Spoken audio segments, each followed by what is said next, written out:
Pues todos ya hemos visto aquí en España esa rueda de prensa que celebró Pedro Sánchez con periodistas, ¿no? Y parte de su gobierno.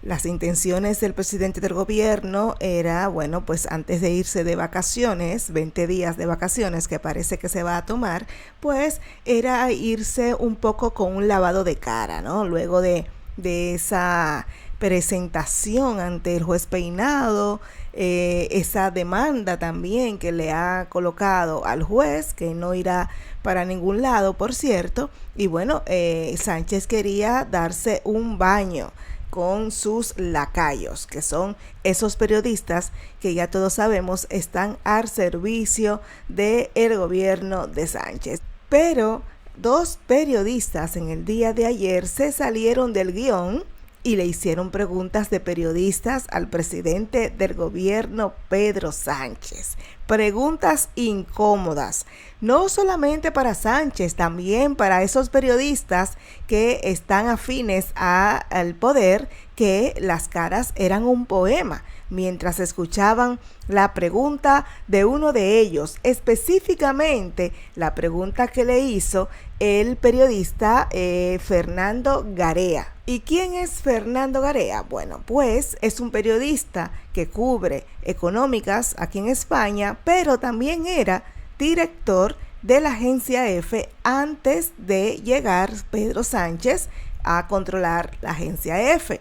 Es un periodista que también tiene tendencias a izquierda, parece que es izquierdista, pero no sanchista. Y precisamente cuando Pedro Sánchez llega al poder, pues intenta inmediatamente controlar la agencia EFE, que era Fernando Garea, quien estaba fungiendo como director, según tengo entendido, y Sánchez quería que Garea pues se encargara de limpiarle la imagen y que Garea pues publicara todo aquello que a Sánchez le venga bien, y él negándose a hacerlo, pues Sánchez se lo cargó y colocó a alguien de su confianza. Vamos a ver este momentito tan incómodo para Pedro Sánchez, pero toda una maravilla de parte de Fernando Garea. Preguntar sobre dos temas, incidiendo en la pregunta de la compañera. Más allá de la actuación judicial y el legítimo derecho de defensa, estaría la explicación política, que aún está pendiente, y ya que usted ha invocado antes la transparencia y la dación de cuentas, le quería plantear algunas cuestiones que todavía están pendientes de aclarar sobre el caso de Begoña Gómez, de su esposa.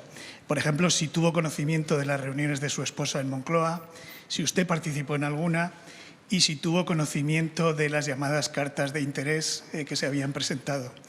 Y por otro lado, era incidir sobre la pregunta que se le hizo antes, que creo que no contestó, respecto al acuerdo con ERC. Quería preguntarle por qué insistieron tanto hace semanas, incluida la vicepresidenta primera, en que no aceptarían lo que ahora considera usted muy positivo y le hace feliz sobre la financiación. Y dado que no es la primera vez que se produce un cambio de opinión de este tipo, le pregunto por qué hay que creerle cuando asegura que no aceptará una consulta en Cataluña, que creo que es la última línea roja que queda. Gracias. Bueno, muchas gracias por sus preguntas, algunas de ellas valorativas.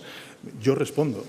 Otra cosa es que se considere que no es así. Sobre la explicación Yo política. Cuando vi este fragmento de esta pregunta, porque tengo que confesar, no vi toda la intervención de más de una hora de Pedro Sánchez. Particularmente a mí me da mucha pereza Pedro Sánchez, lo tengo que decir, y suelo esperar ver los cortes en redes, ¿no? En X, por ejemplo, que no son cortes que estén manipulados, salen de esta conferencia, pero me ahorro esas casi 2 horas escuchando a una persona mentir y mentir. Yo prefiero esperar que le salgan los resúmenes y así me evito esa tortura.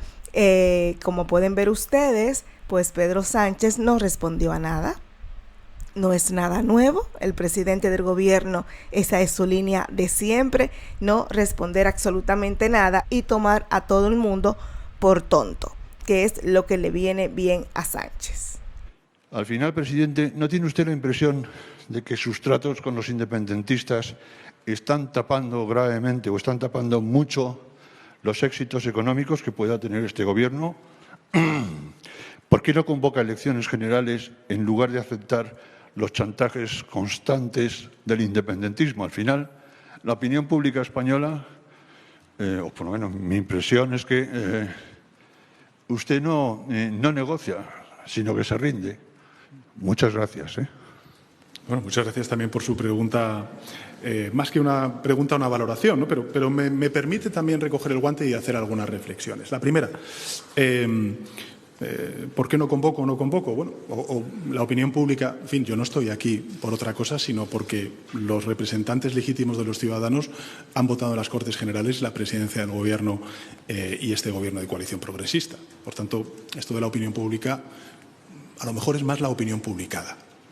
Pero hubo más, y es que Sánchez se atrevió incluso a ser de juez, ¿no?, del tribunal. Y ustedes saben que García Page, otro socialista de Castilla-La Mancha, pues no está nada contento con las últimas decisiones de Pedro Sánchez. Y parece, yo no meto mi mano al fuego por Page, parece que tiene cara e intenciones de provocar un tsunami dentro del PSOE, porque lo primero que ha hecho luego de denunciar estas pretensiones de Sánchez es llevar a el Constitucional a la ley de amnistía. Page ha presentado un recurso de inconstitucionalidad a la ley de amnistía y dice que, bueno, está por la labor de frenarla.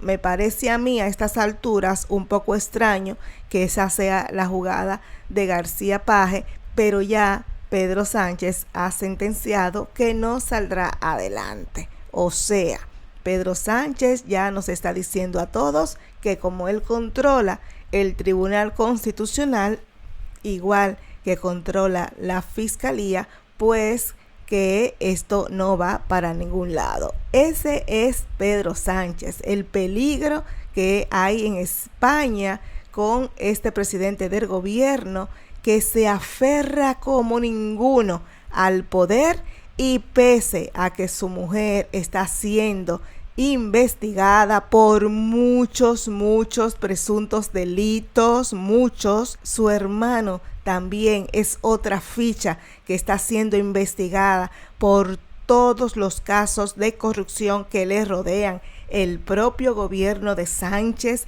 está hasta el cuello también de casos de corrupción, pero ahí está él como un trinquete amarrado al poder.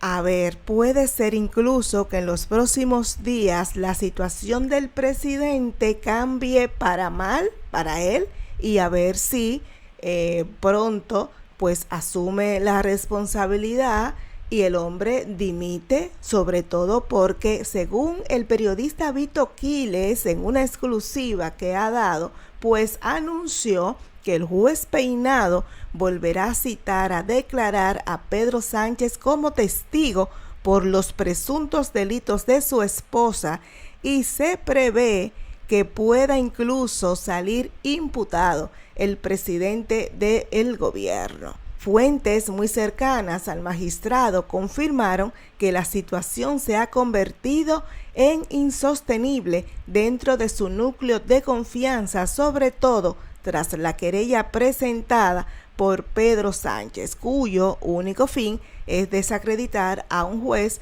que no se doblega ante el poder y los chantajes del Estado. Mientras tanto, el magistrado anunciará una nueva citación para el presidente del gobierno en los próximos días con el propósito de que entienda que debe declarar por los negocios de su mujer y colaborar con la justicia. A ver, que supuestamente, según la ley, Sánchez no tendría que declarar en contra de su mujer Begoña Gómez. Pero aquí hay un tema, es que a su mujer se le está acusando de presuntos delitos de corrupción, tráfico de influencia, y el presidente del gobierno resulta que es el marido de Begoña Gómez, el que firma y el que aparece firmando para salvar empresas en las que su mujer era socia y bueno, y estaba recomendando, ¿no? Recomendando al propio presidente del gobierno, que casualmente es su pareja.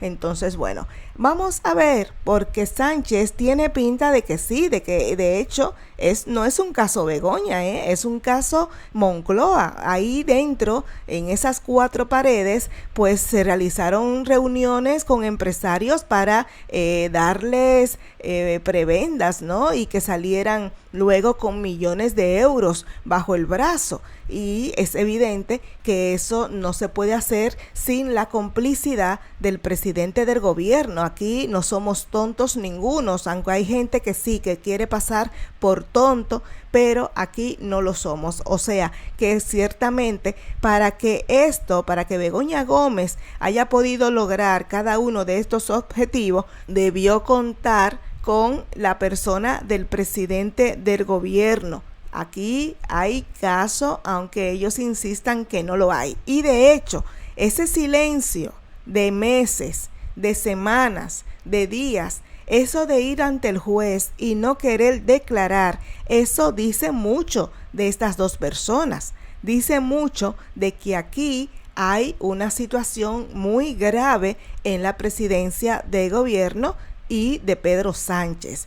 Y yo creo que se le va cerrando las posibilidades de mantenerse. Y claro está, eso ya sabemos que Sánchez no se va a ir. Hay que apretarle a la sociedad civil, los diferentes grupos que le están denunciando, la propia oposición. Ya sabemos que el Partido Popular es bastante consecuente con Pedro Sánchez y de momento pues Vox es que tira del carro en cuanto a partidos de oposición contra Sánchez, que por cierto en el día de ayer también quiso desprestigiar al partido de Abascal porque bueno, prácticamente burlas, ¿no? De que Vox lo único que hace es denunciarlo y intentar llevarlo ante el tribunal. De hecho decía que lo que ocurrió en Moncloa esta semana con su comparecencia ante el juez Peinado no fue más que un show por parte de la extrema derecha. Pero bueno, todo esto son cortinas de humo. Otra cortina de humo que también ha surgido en esta semana, que yo no he hablado justo por eso, porque no me voy a prestar a hacerle el favor a Sánchez ni a su gobierno, fue la imputación a Nacho Cano. Ya todos ustedes saben que van por Nacho Cano. Es pura mentira lo que se está intentando crear alrededor de Cano, y bueno, y cada vez que Nacho Cano le ponen un micrófono delante y una cámara, pues lo que dice son verdades, y yo creo que ahí el gobierno se está equivocando, porque Nacho Cano no tiene miramientos a la hora de decir lo que precisamente al gobierno de Pedro Sánchez no le gusta que digan. Bueno, y por último, el chiste de la semana, probablemente, y es que Pedro Sánchez ha concedido a unos cuantos socialistas y otros podemitas pues la cruz de la Orden de Carlos III, nada más y nada menos, y a una de ellas ha sido a Irene Montero, esa exministra de Igualdad, ¿no? Que nos dejó todo este desastre con la ley del solo sí es sí. Pues resulta que Sánchez pues ha elegido a Irene Montero para homenajearla, dándole nada más y nada menos que la Gran Cruz de la Orden de Carlos III. Dos cosas, eso es por servicio a la corona, según está estipulado esta orden, ¿no? de este reconocimiento. A mí me sorprenden dos cosas. Primero, si Irene Montero ha sido capaz de aceptar esta distinción, sobre todo porque como ella no le gusta la corona y siempre anda atacando a la corona y a todo lo que tiene que ver con ella, pues yo entiendo que tendría que tener coherencia y no aceptar este reconocimiento.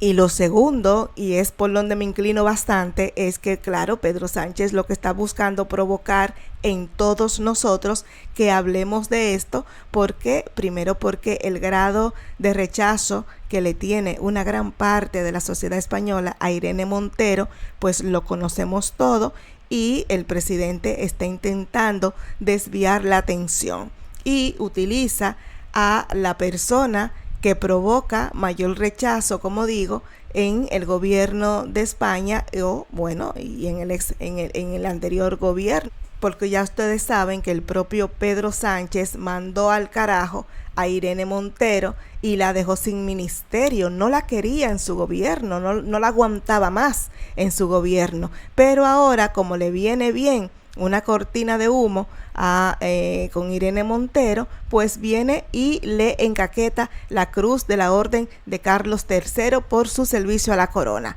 Que por cierto, esto es una pregunta seria. ¿Puede Pedro Sánchez dar ese tipo de distinciones o eso le corresponde al rey Felipe? Es una pregunta que dejo en el aire, seria, porque no conozco yo del todo, pero me huele a que Pedro Sánchez no tiene la calidad para hacer ese tipo de distinciones. Ojo, Irene Montero está de acuerdo con el régimen de Nicolás Maduro.